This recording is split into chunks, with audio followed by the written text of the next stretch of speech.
Assalamualaikum warahmatullahi wabarakatuh. Salam sehat semuanya. Kali ini kita masuk materi topik analisis data yang nantinya akan terdiri dari berbagai bagian. Yang pertama adalah subbab 3.1, yaitu tentang data kompleks dan data besar. Kompetensi dasar yang akan kita pelajari kali ini adalah kompetensi dasar 3.4 dan 4.4. Sedangkan tujuan pembelajarannya bisa dilihat sebagai berikut.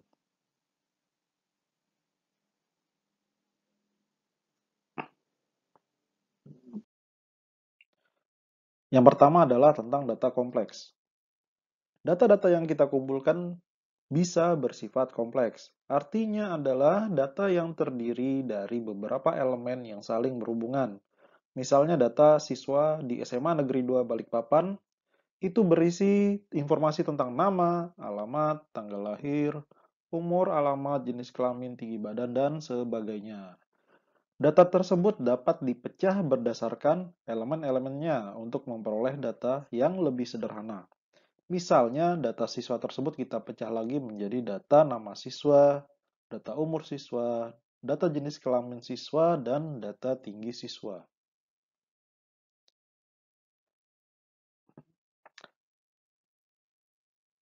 Pergambarannya bisa dilihat sebagai berikut. Jadi ada data siswa yang merupakan data yang besar, kemudian kita pecah-pecah lagi menjadi beberapa elemen, dari elemen 1 sampai elemen ke N. Bisa terdiri dari nama, tanggal lahir, umur, alamat, dan tinggi badan. Nah, proses pemecahan data ini disebut dengan dekomposisi data, yaitu proses pemecahan data menjadi elemen-elemennya menjadi lebih sederhana. Ini adalah contoh dari data kompleks, yaitu tabel 3.1, data siswa dari suatu sekolah. Di sini terdiri dari nomor induk, nama siswa, tanggal lahir, jenis kelamin, dan alamat. Data yang kompleks ini atau yang lengkap ini bisa kita dekomposisi lagi menjadi beberapa bagian seperti ini. Yang pertama adalah tabel nomor induk dan nama siswa. Yang berikutnya adalah nama siswa dan tanggal lahir, atau nama siswa dan alamat saja. Dekomposisi data bisa menggunakan perangkat lunak. Dari contoh ini, saya menggunakan contoh Microsoft Excel 2016 atau 2019. Untuk versi sebelumnya, tidak bisa. Langkah pertama adalah mengetikkan data siswa yang ada di contoh pada sebelumnya, kemudian kita simpan dengan nama data siswa. Setelah itu, kita klik tab data, kemudian nanti di bawahnya ada menu from table orange di kelompok atau grup get and transform. Setelah diklik, nanti akan muncul kotak dialog create table.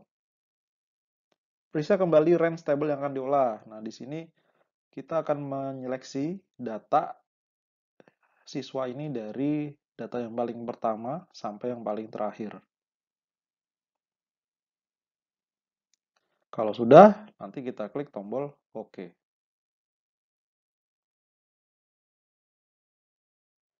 Langkah keempat, pada jendela table 1 query editor, klik pada kata query atau tanda panah di sisi kiri untuk memunculkan panel query. Klik kanan pada tabel 2, kemudian klik opsi duplicate untuk menggandakan tabel. Lakukan sampai 3 kali sehingga terdapat 4 tabel pada panel query.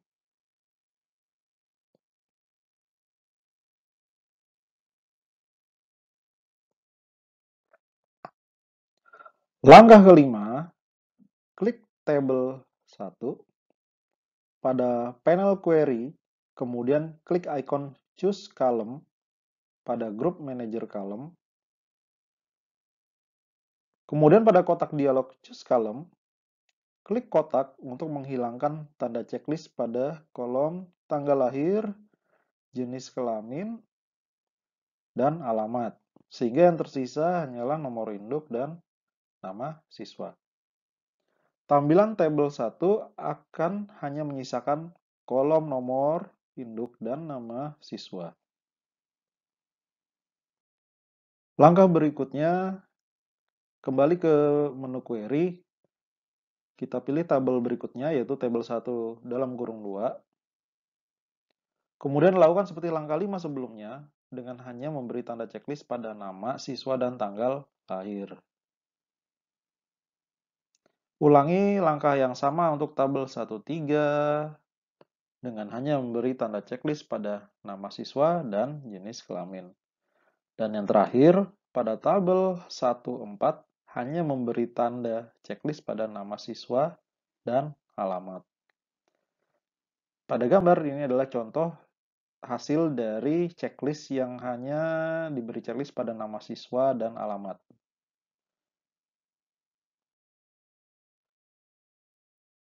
Periksa kembali hasil penghilangan kolom pada setiap tabel. Jika sudah sesuai, klik tombol Close and Load untuk kembali ke lembar kerja Excel. Tabel-tabel hasil dari komposisi akan disimpan pada sheet terpisah, yaitu sheet 2 sampai sheet 5. Silakan kamu praktekkan berulang-ulang sampai paham pada Microsoft Excel di komputer kalian masing-masing.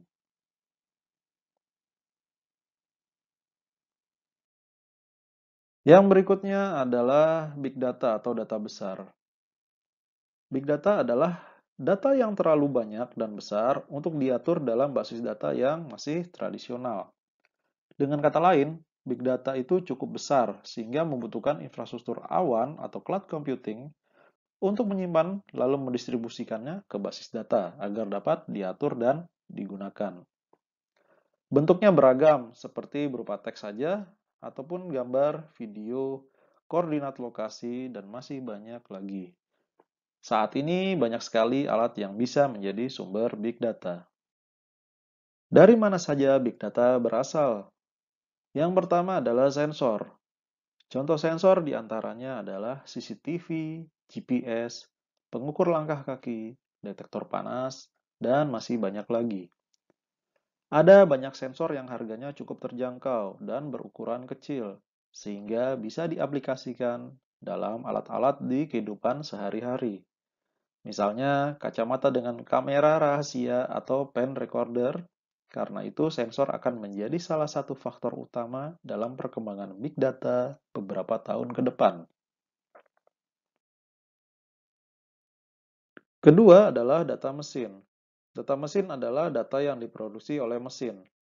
Contohnya adalah komen atau perintah, hitungan, dan informasi yang ditampilkan melalui sistem otomasi manufaktur. Yang ketiga adalah pengetahuan, misalnya dari blog atau dokumentasi bisnis. Dalam kehidupan sehari-hari, kamu sering menggunakan mesin mencari. Proses pengolahan data yang dilakukan oleh mesin mencari tersebut tentunya memerlukan teknologi big data.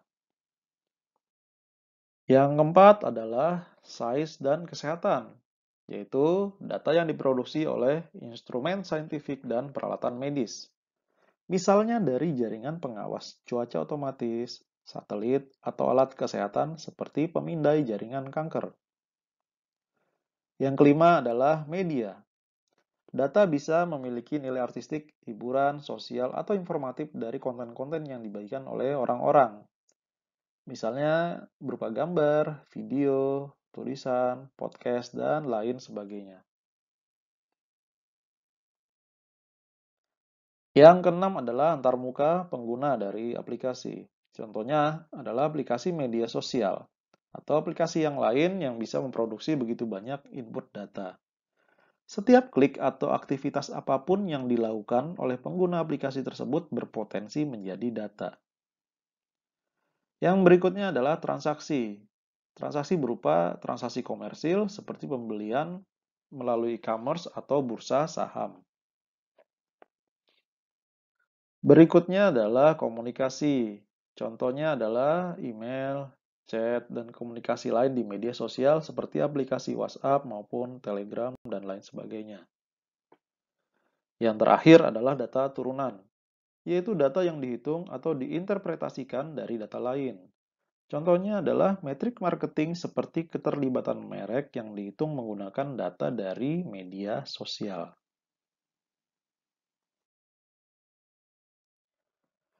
Karakteristik Big Data dalam 5V.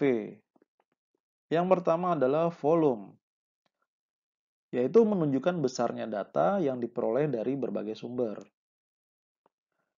Yang kedua adalah variety, yaitu menunjukkan data yang dikumpulkan memiliki bentuk yang berbeda-beda. Yang ketiga adalah velocity. Velocity ini berkaitan dengan kecepatan dalam perolehan dan analisis data. Yang keempat adalah veracity, yaitu tingkat kualitas, akurasi, dan ketepatan data dan sumber data. Yang terakhir adalah value, yaitu potensi data besar untuk pembangunan sosial ekonomi. Contoh big data dari internet bisa kita lihat dari tabel berikut ini, seperti penggunaan dari aplikasi mesin mencari, aplikasi berbagi video, dan aplikasi media sosial. Contohnya seperti YouTube. Data besarnya, pengguna mengunggah 1000 jam video baru setiap menit. Untuk di Facebook, lebih dari 1,4 miliar pengguna berkomunikasi dalam 70 bahasa. Pada Twitter, ada 175 juta tweet per hari. Dalam mesin mencari Google, terdapat 2 juta permintaan pencarian per menit. Pada Instagram, pengguna membagikan 40 juta foto per hari.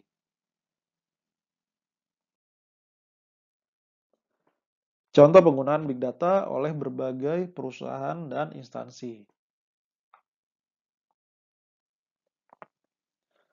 Perusahaan periklanan bisa menggunakan informasi dari sosial media untuk mengetahui tanggapan terhadap promosi atau iklan yang baru diluncurkan. Yang dari kesehatan, rumah sakit dapat merekam catatan medis pasien, sehingga big data tersebut bisa digunakan untuk menganalisis kecenderungan sakitnya pasien. Dari bidang pemerintahan, pemerintah dapat menggunakan informasi dari media sosial untuk mengetahui tingkat kepuasan masyarakat terhadap pemerintah. Dari bidang jasa keuangan dapat menggunakan analisis big data untuk melihat aplikasi asuransi yang dapat segera diproses dan mana yang perlu divalidasi dengan dilakukan kunjungan oleh agen asuransi. Dari bidang olahraga, suatu tim olahraga atau klub dapat menggunakan big data untuk tracking penjualan tiket, mengetahui kondisi pemain, dan kemungkinan akan mengalami cedera dan bahkan strategi bermain dalam tim. Ya, berikut adalah tugas pertama, tugas 3.1, yaitu latihan mengumpulkan data besar dan dekomposisi data. Petunjuk mengerjakannya adalah cari dan kumpulkanlah sebuah data tentang penyebaran virus COVID-19 di pilih salah satu di dunia, di Indonesia, atau di Kalimantan Timur dari internet atau buku atau surat kabar. Kemudian kamu dekomposisi data beserta elemen-elemennya dengan menggunakan Microsoft Excel. Kemudian tuliskan apa saja yang bisa diperoleh dari data tersebut. Setelah itu buat presentasinya dan kita presentasikan secara virtual di depan kelas maya. Tugas diupload di menu tugas saluran bab 3 di Microsoft Teams. Waktu pengerjaan adalah 1 pekan. Berikut adalah referensi dari materi yang dipaparkan tadi. Terima kasih atas perhatiannya. Mohon maaf bila ada kesalahan. Sampai jumpa dan selalu sehat. Wassalamualaikum warahmatullahi wabarakatuh.